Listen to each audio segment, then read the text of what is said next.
हमें ये जो जितना भी कार्य है ये जी या एस फैक्टर के अराउंड चल रहा था। इसी दौरान इंटेलिजेंस के लिए कुछ नई थियरीज आई जिनमें जो कि बाकी दूसरी थियरीज से बहुत ही डिफरेंट है। तो अगर हम इसमें अगर शुरुआत करें तो सबसे पहले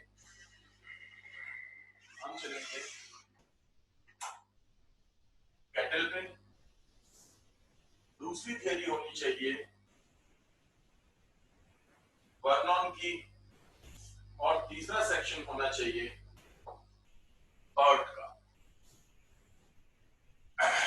कैटल ने एक थियरी दी जिसमें कि उन्होंने कहा इंटेलिजेंस को दो सेक्शन में देखना चाहिए, एक तो होती है क्रिस्टल इंटेलिजेंस और दूसरी होती है फ्लूइड इंटेलिजेंस।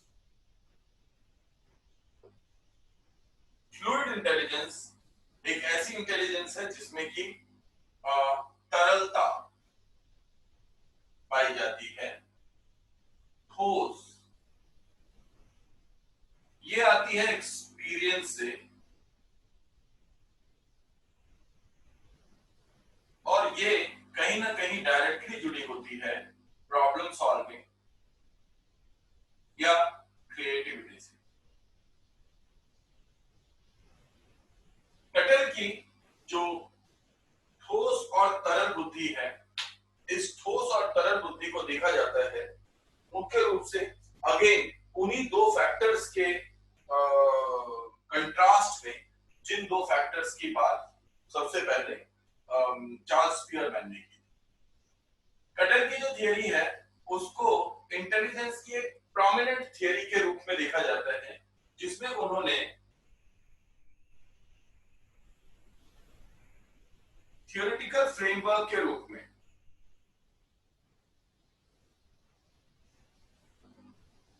क्या रखा, प्रेजेंट और पास्ट को। तो प्रेजेंट में जब आप किसी समस्या का समाधान करते हैं तो आपको डिसीजन जो लेना पड़ता है वो फ्लूइड होता है, लेकिन जो अभी आपने आज डिसीजन लिया वो आगे चल करके आपकी प्रॉब्लम सॉल्व करने की एक बुद्धि का निर्माण कर देगा। तो आपका एक्सपीरियंस बन जाएगा वो, और वो बेसिकली जो पानी आज बह रहा है, फ्लूइड है, वो कल की डेट में जम जाएगा और वो क्रिस्टल हो जाएगा, और इस तरीके से वो आपकी एक स्थिर बुद्धि हो जाएगी जिसका आप इस्तेमाल कर सकते हो, your way of solving a problem. तो this is what Cattell taught. Charles Spearman को किस तरीके से इस्तेमाल किया वर्नॉन ने इसको एक हायरार्की में देखा, सिमिलर हायरार्की में बर्ट ने भी देखा, सिरिल बर्ट, जिन्होंने जो कि इंग्लैंड के थे और बहुत ही विवादास्पद यानी कि एक कंट्रोवर्शियल थियरी दी।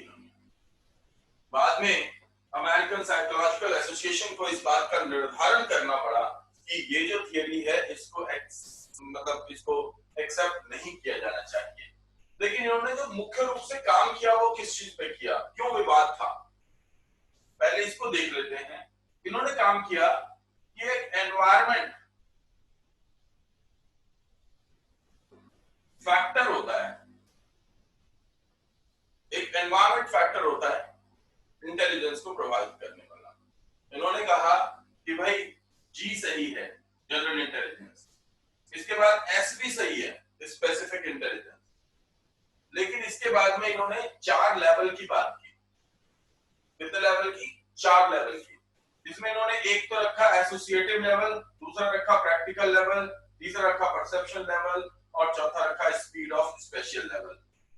यानी कि जो थर्स्टन ने बात की थी प्राइमरी मेंटल एबिलिटीज की, उनसे इन्होंने यहाँ पे लेवल निर्धारित कर दी, और उससे पहले जी और एस को रख दिया। तो कहीं ना कहीं हम अगर इसे देखेंगे तो हम कहेंगे कि ये चार्ल्स स्पीयरमैन की थ्योरी,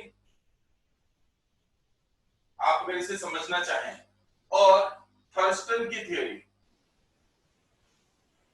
दोनों का मिक्सचर क्या हो गया, कहीं ना कहीं सिरिल बर्ट की थियरी हो गई। लेकिन अब इसमें विवाद कहां पे था? विवाद यहाँ पे था कि इन्होंने कहा कि जो एनवायरमेंटल फैक्टर होते हैं,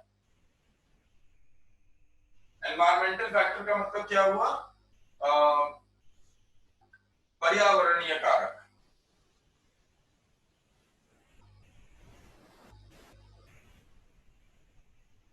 भी जेनेटिक फैक्टर यानी आनुवंशिकी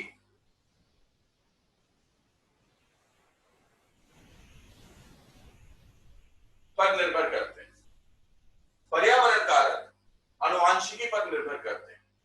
फॉर एग्जाम्पल ऐसा इन्होंने किया क्यों? वैसे क्या कारण रहा होगा?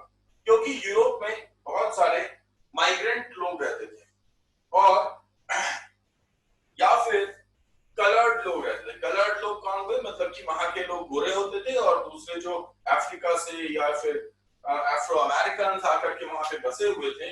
तो उन्होंने कहा कि ये जो एनवायरमेंट का जो प्रभाव पड़ता है इंटेलिजेंस पे, वो भी उनकी अनुवांशिकी के कारण पड़ता है। बेसिकली एनवायरमेंटलिस्ट थे, लेकिन अपनी एनवायरमेंटल थियरी के लिए उन्होंने अनुवांशिकी थियरी पर निर्भरता जताई, और इसीलिए कंफ्यूज्ड और कंट्रोवर्शियल व्यक्ति थे। इसीलिए इसको अगली सदी तक स्टडी करने के लिए नाम दे दिया गया एक बर्ड अफेयर्स।